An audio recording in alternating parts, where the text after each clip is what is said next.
24/7. Bay 89.5.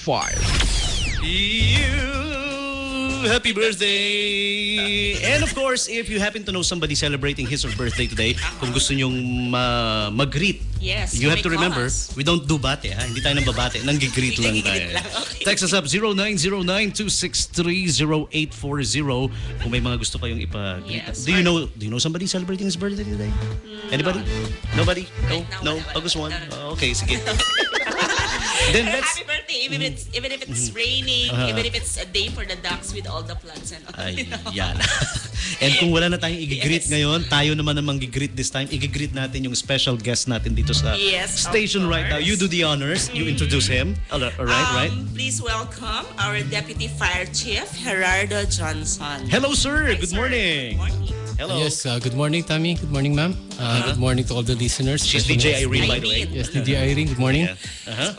Especially the listeners from Olongapo, nearest community from Zambales and Batan. Good morning. All right. Si Deputy Fire Marshal here is here today. He's of the SBMA Fire Department, by Yes, the way. And he's here today to give us updates. Ano na, kamustahan lang to Kamusta na about ba ang ano ba ang nangyayari sa labas, diba? and what is the SBMA Fire Department up to with regards to the latest weather situation that we have. So sir, fire away. Ano bang kamusta po ba ang SBMA Fire Department natin? Saan po ba What tayo are we busy about busy right now? ngayong araw na to?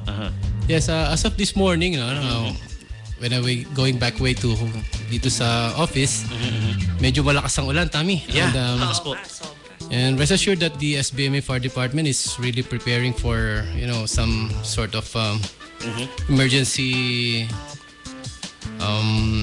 such as emergency preparation, for this typhoon. Yeah. And as you can see, talagang malakas at malawak itong typhoon Hener na to. Opo. And right now, we are on a standby just in case of any emergency na may tawag sa amin. Okay. And we are preparing all those tools and equipment na kakailanganin natin. Yeah. So as we speak, yun yung current situation natin ngayon. You guys are on Because standby. earlier, di ba, we interviewed Mr. Lito Mirador of Pag-asa, from yeah. Subic Bay Freeport. So, and he said, sabi niya nga, medyo malakas ang hangin, although hindi masyadong malakas ang ulan. Pero na-observe natin, Deputy, malalakas talaga yung ulan. Although may intervals naman siya na tahimik, pero pag umulan, grabing lakas din. Yes, talagang malakas. At kung mapapansin nyo, ang ating mga ilog ngayon at matataas talaga. Yes. Opo. Nasa critical, critical level yung tayo. mga river channels natin. And sir, kahapon, may mga areas na binaha brought about by Typhoon Hener kahapon and the other day. Yes.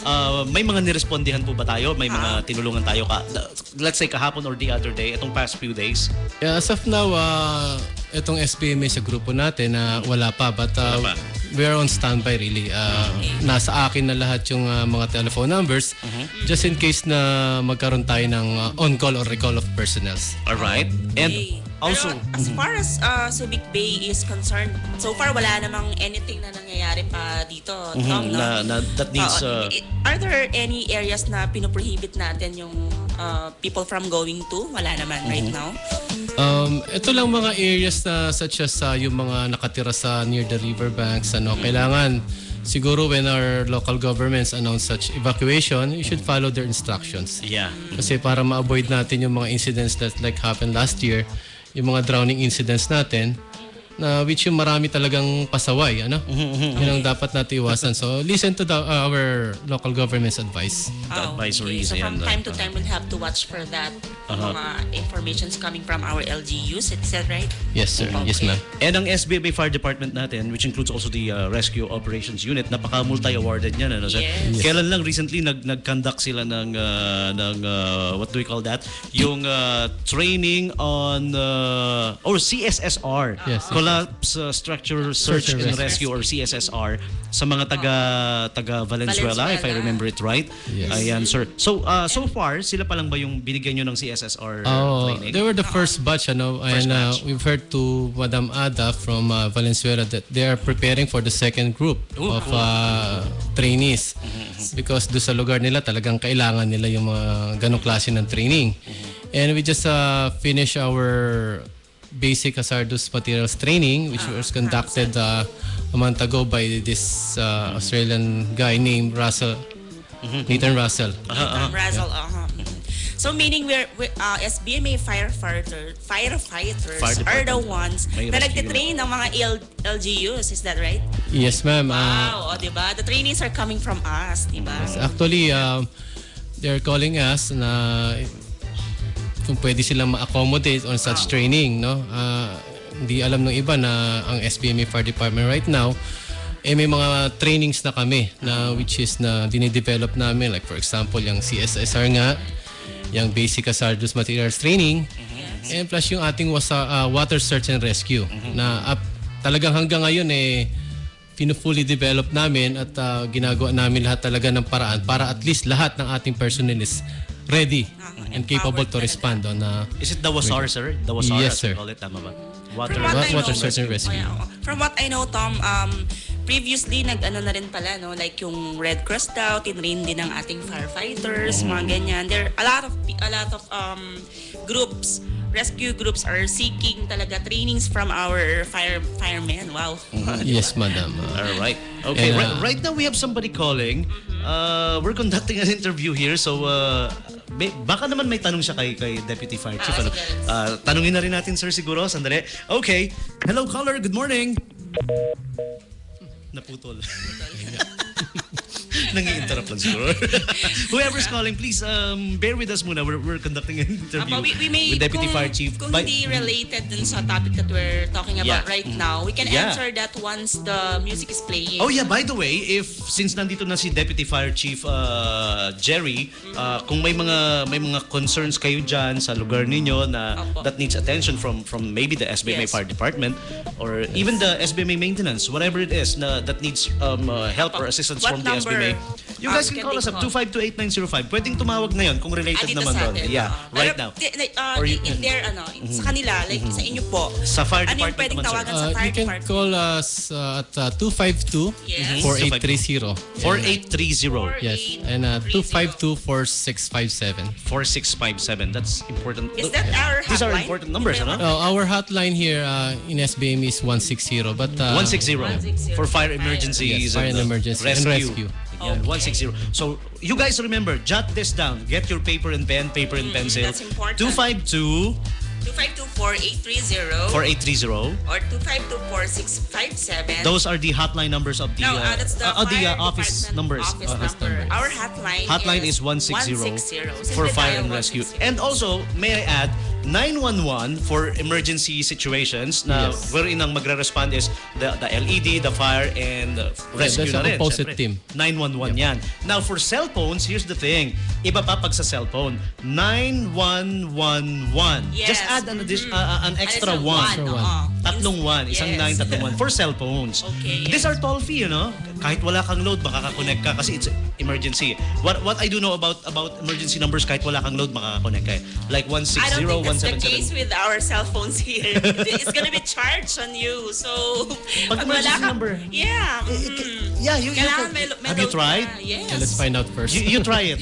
Ako, most of the time, wala akong load. Trinay ko mag-dial. Kumo-connect. Yes, it can. But we're not advising them to do that. Yeah, diba? we're not advising you guys to do that though. You're gonna be caught. Mabuti ng Once sigurado. Yeah. Diba? Pag ginamit mo yan na wala ka naman palang concern, you're gonna be caught by our officers and you will be liable to that. Bawal yun. Caller ID. Sa case naman, what I did is, I just wanna make sure, syempre, we're airing this, di ba? I have Pag to nakita kita sa, I have to know. sa kulungan, alam ko na yung reason. Or simply, here's another thing, guys. 252-4000. That's the general info hotline of the SBMA. That single number can get you connected with whatever department you want to get connected with. Okay. 252-4000. Oh yes, that's our Hotline operator info line. of the Yes, SBMA. okay. Yes. I received a message here, Tom. It says, it's from Bernie Mac, okay. Good AM, sir, madam. As per instruction of City Mayor James Carden Jr., Additional all info. classes at all levels this afternoon are suspended. Suspended As na. of 9:30 a.m., our water level reading is, our water level reading Water level. flood gate is 2.5 m, Calaklan Bridge, and 2.7 meter in Santa Rita Bridge. Wow. So that's confirmed information na Yeah, coming from our programming director, si DJ Bernie Mac. Yes, Okay, and so Miss Ron also. confirmed info po, ngayong hapon wala nang classes. sa Olongapo As City. instructed by the mayor because Yeah. of our critical level of waters in the river. And of course, again, ang ating SBMA Fire Department is nakaantabay lang dyan. in case na 24/7. They 24/7 po ito. Aha. And hindi lang dito sa sa Subic Bay Freeport kayo nagbibigay ng assistance, not just in Subic Bay Freeport, Olongapo, but other Yeah, towns, other throughout, parts, yeah, throughout. wherever it is that na nangangailangan ng assistance, nagre-responde ang ating SBMA Yes, of Fire course. and Rescue Team. Ayan, and we are so proud of you guys for doing so. Let's check out the caller again. Hello caller, good morning. Hello caller. Hello sir, magandang umaga po. Pwede po kay Madam Irene? You're live on the air right now. Sino po sila?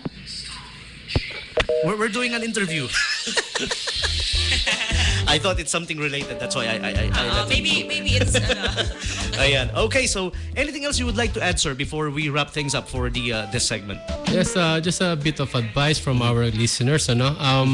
Just stay tuned and keep you informed sa mga ating mga media, pagdating sa mga advice na ganito. Like this station, always Yes, tune in to 89.5. yes, it's important. 89.5. Yeah. And also follow the instructions and advice of your local government pertaining, like for example, yung mga ating Yeah. mga evacuation. Yes. So huwag na tayong magpasaway or maging matigas ang ulo. Pag sinabing lisanin na, lisanin Yes. na. Or Kasi pag sinabing mag-evacuate na, mahirap evacuate kasi talaga mag-conduct ng rescue operation kapag ka talagang Yeah. nandun na tayo sa critical level. And most especially when people are willing to Yes. are unwilling to cooperate. Diba? Actually, if you ask me, mas masarap pakinggan, mas gusto ko naririnig na yung search and rescue natin, naka-standby lang. Ibig Yes. sabihin walang Huwag na kailangan nating i-rescue. gamitin. Oo, yes. Walang napapahamak na tao. Oh, yes, that's Mas masarap na naka-standby na lang sila. Okay. Ibig sabihin hindi Wala tayong walang napapahamak na tao. actions. Ayan. So maraming salamat, sir. It's been Sir. very informative, fruitful having you here dito sa 89.5. Again, And Tommy. thank you.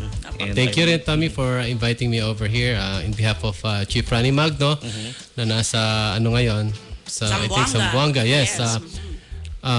Thank you very much and Pleasure's ours. God bless us. Okay, salamat Thank you, po. sir.